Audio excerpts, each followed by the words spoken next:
What to do when making a good choice means losing something or someone.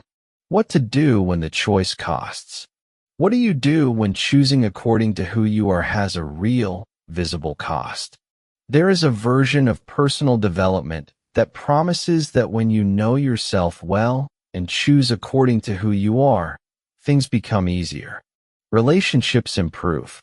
Work flows. Life aligns. Sometimes that happens. But there is a dimension that this version does not mention. Sometimes choosing according to who you are has a real cost. Not metaphorical, concrete, professional, relational, financial. You lose something that was valuable. You disappoint someone who matters. You close a door that doesn't immediately open another, depending on the context. Knowing this before facing it completely changes what you do when it happens. This episode is not to dissuade you from choosing authentically. It is to prepare you for what choosing authentically sometimes implies, so that when the cost appears, you don't interpret it as a sign that you made a mistake. Has choosing according to who you are cost you something real? What did it cost? And how did you respond to that cost? Would you choose the same way again? The cost of authenticity exists because systems, families, organizations, groups were built around who you were, not who you are or are becoming. When you change according to who you genuinely are, the system loses the balance it had and resists. But there is also a deeper reason. Authenticity creates asymmetry of information. When you are authentic about what you think, about what you want, about what you are not willing to do, you give the other person real information about you. And that information can be used to create a deeper relationship, or it can be used to exclude, harm, or replace you with someone more conformist. The cost of authenticity is not evidence that you made a mistake. It is evidence that you spoke a truth that the system preferred not to hear. This is especially true in contexts of asymmetric power, where those with less power pay a higher price for authenticity than those with more.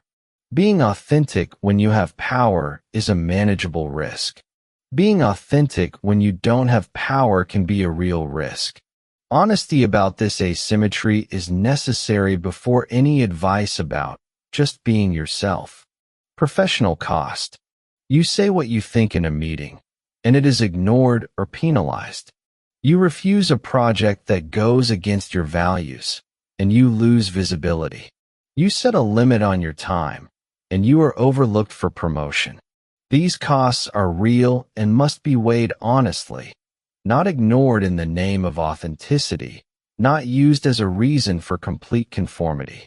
The practical question: does this context have enough space for the authentic version of you? Or does it require a conformity that goes against what is central to you? If the answer is that the context requires conformity incompatible with who you are, the cost of leaving may be less than the cost of staying. Relational cost. You say a truth that the other person was not expecting, and the relationship changes. You set a limit that the other does not accept, and the closeness decreases. You choose a direction in life that disappoints someone who matters, and approval goes away. These costs hurt differently than professional ones, because they involve people you care about. The question is not whether it is worth losing the relationship. It is whether the relationship that existed was real enough to be worth preserving.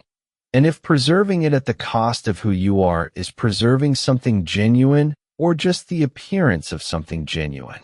Financial cost. The authentic direction costs money. Changing careers, refusing an unethical contract, the time invested in building something that is not yet paying off.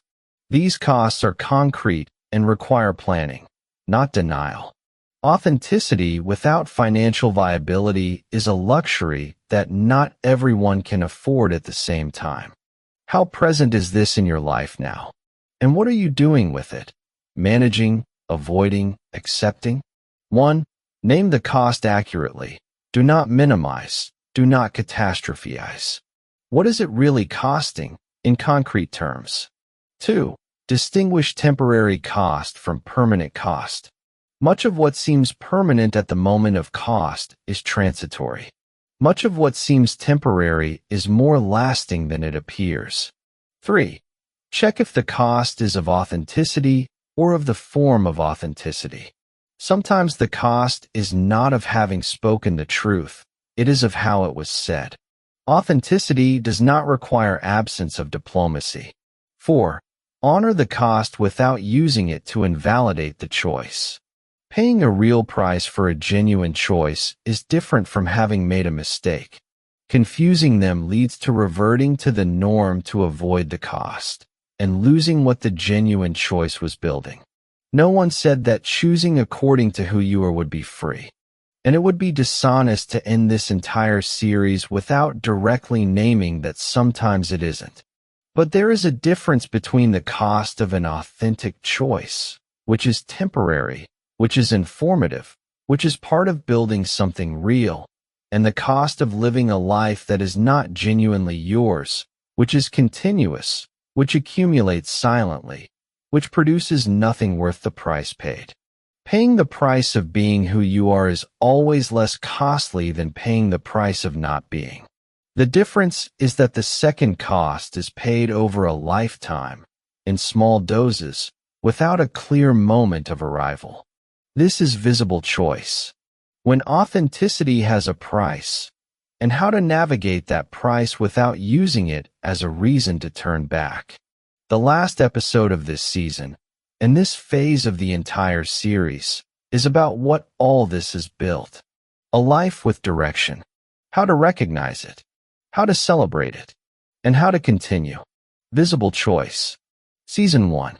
The choice that this episode examines is not simple to name, because it was made before you were aware that you were making a choice. It became a habit. It became an identity. It became the way things are. And the first step to choosing differently is to be able to see what was being chosen and why. Visible choice was built to make visible what is always present but rarely examined. That most of what we call choices are better presented reflections. What was taught, what was inherited, what was modeled by specific environments. All of this operates in decisions that seem more personal and freer. There is a difference between deciding and choosing. Deciding is what we do when we process information and reach a conclusion. Choosing is what we do when we have real awareness of the alternatives, including the alternative of not doing what we have always done. This series works exactly on that difference. What has been learned about how to make choices can be examined. What can be examined can be questioned. And what can be questioned can, with time and honest work, be replaced by something that is genuinely yours, and not just the echo of what was taught before you had a voice about what to learn. To take away from this conversation, not a 10-step method, but a question that continues to work after this episode ends. Is this choice, the one this episode named, mine? Or is it what I learn I should choose? The difference between the two is not in the outcome. It is in the awareness with which the outcome was achieved. The choice that this episode examines is not simple to name, because it was made before you were aware that you were making a choice. It became a habit. It became an identity. It became the way things are. And the first step to choosing differently is to be able to see what was being chosen and why. Visible choice was built to make visible what is always present but rarely examined. That most of what we call choices are better presented reflections. What was taught, what was inherited, what was modeled by specific environments. All of this operates in decisions that seem more personal and freer.